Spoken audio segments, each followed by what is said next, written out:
To everyone, welcome back to my channel Science Manuela. I'm Dr. Manuela Marescotti, and this is a new episode of my podcast to learn more about the world of scientific publishing. Today I have interviewed Emma Wilson. Emma is a PhD student at the University of Edinburgh who is involved in a great initiative which is called ReproducibiliTea within, of course, the University of Edinburgh. This is an initiative that promotes open research and so discussion about the quality of data and results that have to be published. And this is an initiative that was founded in 2018 and is run also in different universities at the moment. So very, very useful for PhD students and early career researchers that want to improve the quality of the data that they are about to publish. Enjoy the video. Okay, cool. So today we have Emma Wilson with us. Thank you very, very much, Emma, for agreeing to be interviewed within the context of my podcast on YouTube. She will basically, I am interviewing her within the context of the ReproducibiliTea that she will tell us more in few minutes. But before going into the details of ReproducibiliTea, Emma, maybe you want to introduce yourself with your university or actually, university education, please. Yeah, so I'm currently at the moment, I'm a final year PhD student. So my background is in neuroscience. So I completed my sort of undergrad neuroscience degree in 2019. And for about 2 years after that, I was a research assistant at the University of Edinburgh and also at the University of Bristol for a while with the UK Reproducibility Network. And I started my PhD in 2021, so I'm coming to the end of my PhD at the moment. And my research kind of focuses on systematic review and evidence synthesis and kind of ways that we can bring together published neuroscience research and I guess optimize kind of what we can get from the results. And that does kind of include looking at things like open research practices and reproducible reporting and stuff like that. When you're doing systematic reviews, it becomes quite apparent how important these things are so that I can actually do my work. So that kind of, that's a bit of my background, and that's also kind of how I got into this sort of reproducible space as well. So first of all, out of curiosity, which is your project in big lines is like more molecular, or which is the context, which is your research approach? Yeah, so I'm currently looking at studies that use animals to model genetic neurodevelopmental conditions. So there's kind of a lot of molecular stuff there. There's a lot of kind of behavioral stuff there as well. With mice?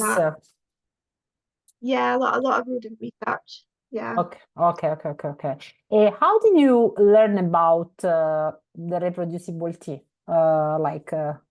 initiative? Yeah, so it really came from my supervisors, I guess. They were kind of always been interested in kind of reproducible research, open science, themselves, and it was through them that I learned about the ReproducibiliTea Initiative that was running at Edinburgh. I think it was set up in about 2020 by two PhD students, Laura and Neve, from the psychology department. So I learned about reproducibility from my supervisors who were kind of interested in that space, and I kind of went along as a kind of attendee participant before I kind of took anything on myself. Okay, and is this so reproducible? I have to say I've always been quite intrigued by this series. Actually, I learned, I think, yeah, through mailing lists within the University of Edinburgh. Maybe in my case, through Edinburgh Neuroscience mailing list, that is another, I think, initiative. Actually, it's a group of labs. I have to say I'm always confused about how to define the Edinburgh Neuroscience, but let's say we can say I think it's a group of labs within, a network actually of research groups within the context of neuroscience. So originally I learned about that. I think, yes, following the lockdown, so it was convenient, at least for me, to join remotely. And I have to say, in my case, of course, since I'm working for an academic journal, it's very interesting to follow the discussions that are there. But correct me if I'm wrong, ReproducibiliTea is an initiative that takes place also in other universities, or only, yeah? Yeah, so I believe it was started in 2018 at the University of Oxford, and there's like over 100 different reproducibilities around the world. So it's a really massive initiative. It's really cool that there's so many. Yeah, and I think also because I think it's quite active nowadays, the debate about, as you mentioned before, the open research, open data, and I think also the way how the data are clearly reported. In fact, for brain communications, I mean, for the editor-in-chief is very, very important to do that.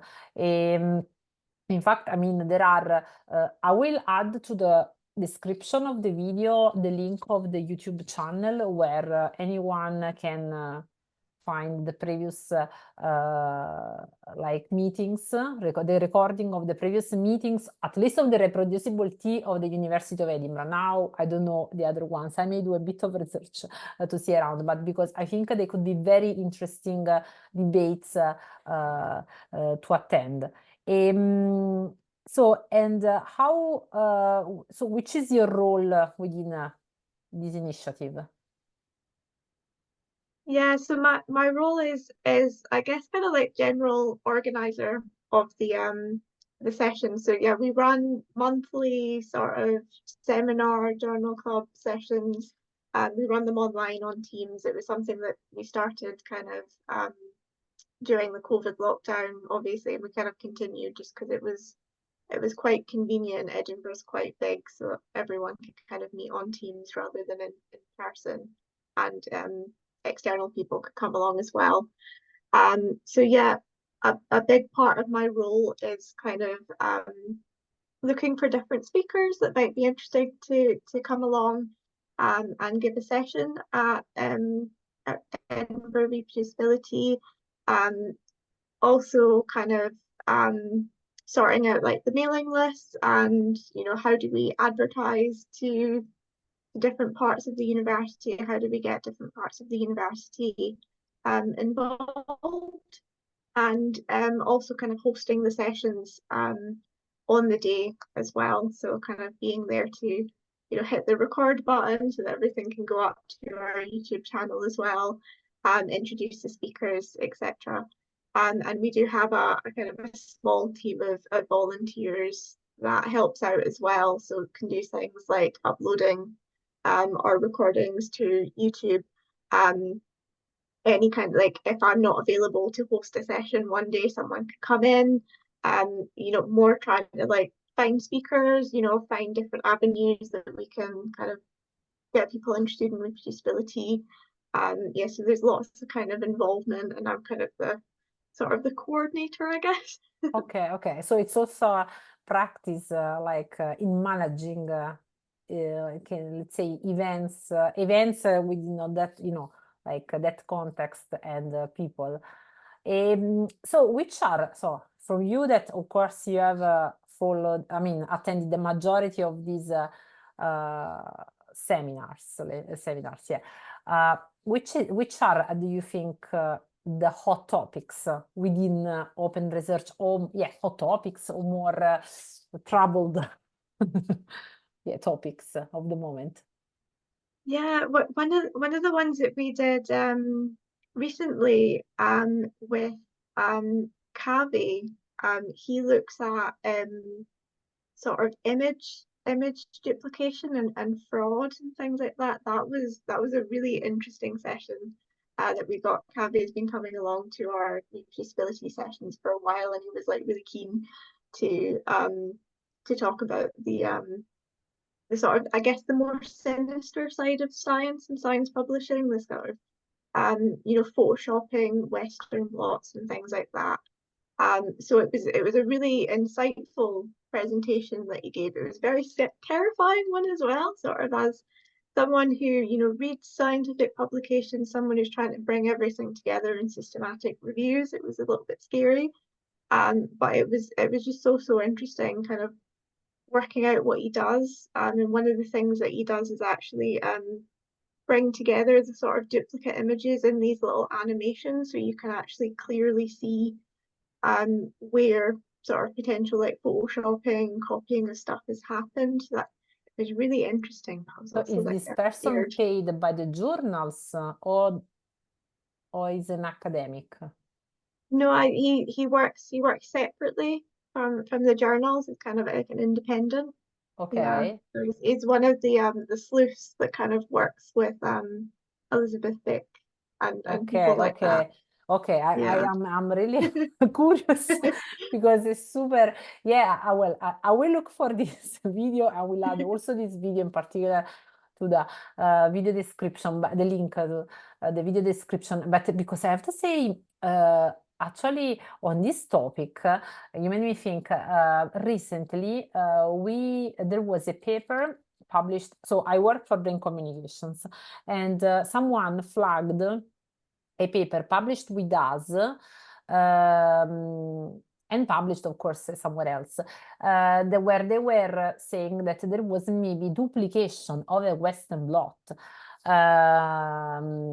Luckily, as soon as we knew that, I went to immediately look at the paper, at our paper. Luckily, our paper was published first, so I mean, at least was not duplication that paper. But for the Western blots, and for someone from the audience that does not know, I mean, the Western blots are, I don't go into the details of the experiments, but are a way to visualize proteins, the presence of proteins in a context, of course, cells, tissue, but these proteins, since are taken, like extracted by the cells, by the tissue, is like, they don't have an appearance like, so you don't see them localized within the cell, but you see them basically packed all together in the shape of like a rectangle, a line, and black. So this is what you see, like black lines.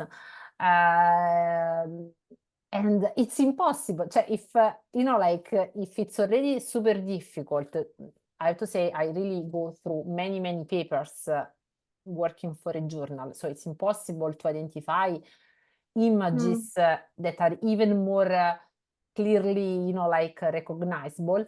The Western blots, no way. It's already difficult. I already spend time sometimes just to check the blots when they are, provided by the authors, uncropped, uncut, compared to the main image where they have been. Imagine from among different papers. In fact, I have to say this is a conversation. Sorry, I'm just linking to that because I'm thinking it's a. I mean, I like to link to what I do because in this way, it becomes informative for everyone. There was a bit of this discussion with the publishing group saying maybe we have to find a way not only to identify automatically the plagiarism in the text, because there are software identifying that, but also a way automatically identifying these images, because will be impossible, really, even if a person is only focused, if you pay a person just for doing that, so yeah, so I totally get an hot topic. And did you find something that you think was changed a bit your way to produce data, to organize the data during these seminars? Like, did you hear sorry, any? can you No, sorry. Yeah. Have you, like, listening to these seminars, have you also found something that changed your way, improved your way to organize the data, report the data? Yeah, definitely. One of the other presentations that we had was about research data management, and I do feel like at least for me, research data management is one of those things that I'm probably never going to be completely perfect at, and I can kind of just like chip away at kind of getting it better every time. So definitely from the kind of the research data management talks, that was when I was thinking like, oh, these are some little things that I need to do. Even if it's really simple things, you know, like file naming and putting everything in like neat little folders, README files so you can actually tell what's in your folders. So I've definitely, you know, I feel like through the seminars, I do learn quite a lot about like open and reproducible research. I'm not kind of coming into it already being like, I'm perfect, everything that I do is great. You know, I think we're all kind of, everyone learns something, I think, from the seminars, and everyone kind of improves. It's that sort of little incremental improvement in the way that we do research, I think is great. Yeah. I think, yeah, this is a kind of initiative that is very important for PhD students like you to join. And I have to say also, sorry, I'm thinking also that what you said about the data management is something that I also found as a discussion topics within some conferences, because in reality is related also to the to improving the sustainability of research, because of course we do, if we want that people don't use a lot of machines and stuff, again we have to make open a lot of data, that images, analysis and stuff. But of course, if they are not managed properly or in a universal way, cioè in a way that is universally recognized, then people will redo the experiments somewhere else in the world and making not really sustainable research. So I totally get it. And from the questions that you get from the audiences in general, which are the things that you think PhD students or postdocs in the first years maybe are not really familiar with in these topics? Yeah, I think one of the things that researchers, particularly early career researchers, I think because we're the ones that are kind of doing the experiments, but I think researchers in general kind of struggle with is, okay, how does that apply to me? So for instance, like when we're talking about research data management, people quite like to know, you know, how does that apply to my particular data? You know, if you're looking at genomics data, if you're looking at imaging, you know, you're going to have to use very different practices. So I think, you know, sometimes the advice that you get related to, you know, how to be open, how to be reproducible, it's very kind of vague, kind of overarching, broad advice. And then I think the questions that people have are really like, okay, but practically, what do I do? And that's why I think it's a really great to have a sort of a place where people can discuss across different research fields, or kind of within, you know, you can find someone that's doing the same type of research as you, and you can kind of ask them, okay, but how, you know, how do we do it for this type of data? So I think it's really good to kind of have that space. And one of the things that we do have alongside our the reproducibility sessions is we also have a Microsoft Teams channel, that people can basically just post questions in, you can post opportunities in. So I think I'd really like to see that as like a space that people kind of ask questions in, so they can say, you know, hi, I'm working with this type of data, you know, how can I share it? Has anyone got any recommendations on good data sharing repositories? You know, how do I write a README file? You know, people can ask these questions and feel like they aren't silly questions, because, you know, technical details is kind of what we need to be good researchers. So yeah, I think reproducibility can kind of be a space for early career researchers to kind of work out, okay, I understand some of this open research stuff, but how does it apply to me? Yeah. I get it. And I think also because I realized, you know, being in a university that is so international, you realize that we come from different also education paths. So now, even if we have studied same subjects, there is not, so maybe there is the biology exam course that is going to be similar for, for all of us, but there is no standard training on all these aspects, data management, how to present the data, how to make your, you know, like the data, how present the data into a paper to make it reproducible by other people. So, and sorry, it's just a consideration, also following some discussions that I listened to the reproducibility, one of the reproducibility seminars. So it would be good, I think, one side you introduce a formal training, but maybe have also different maybe, I don't know, hubs, points in the different departments where there are people available to ask questions, because of course the projects become very specific, and maybe a person that has a even if there are guidelines, people that work with a molecular approach like you face slightly different situations that someone with a project in psychology, I think.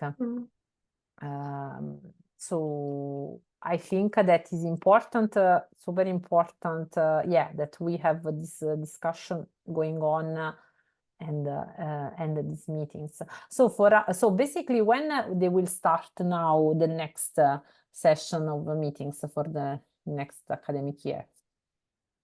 Yeah, so I'm planning to start reproducibility up again in September. So we try and have a break over summer, and that's really just to kind of get our next batch of speakers in. So we're hoping to start up again in September and go then till kind of April or May.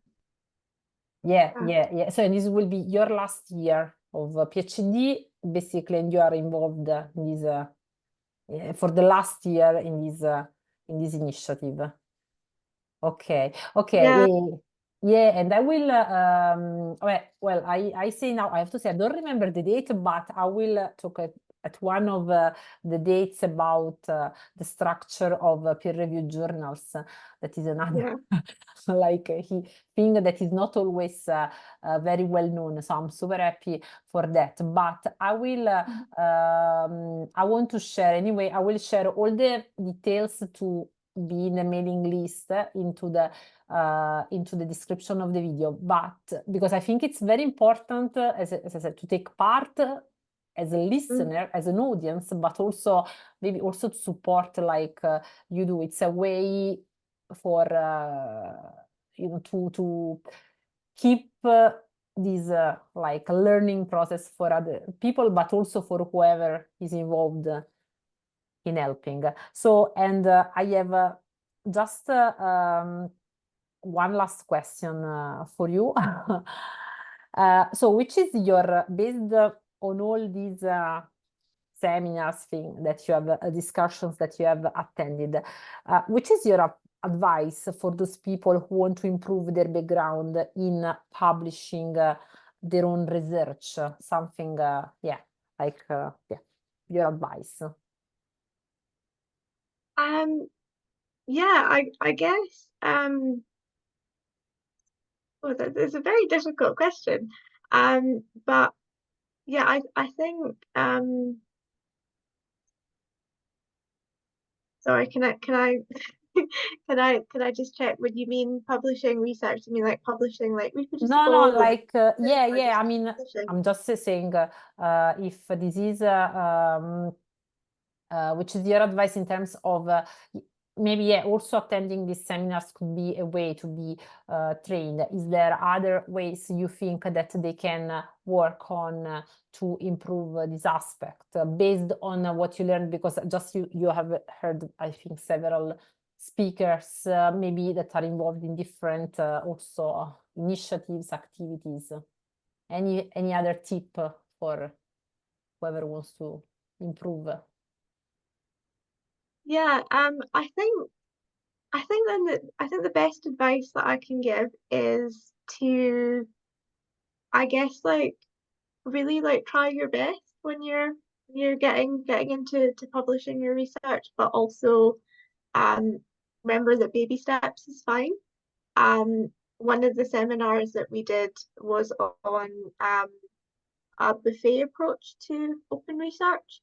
And that was really looking at the fact that, there's so much stuff that you can do, all the data management stuff, pre-registrations of your research, which is basically like writing out your methods and analysis plan in advance and registering them before you start your experiment.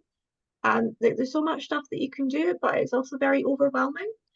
And it's okay to just kind of do one thing for this project and then maybe try another thing the next project.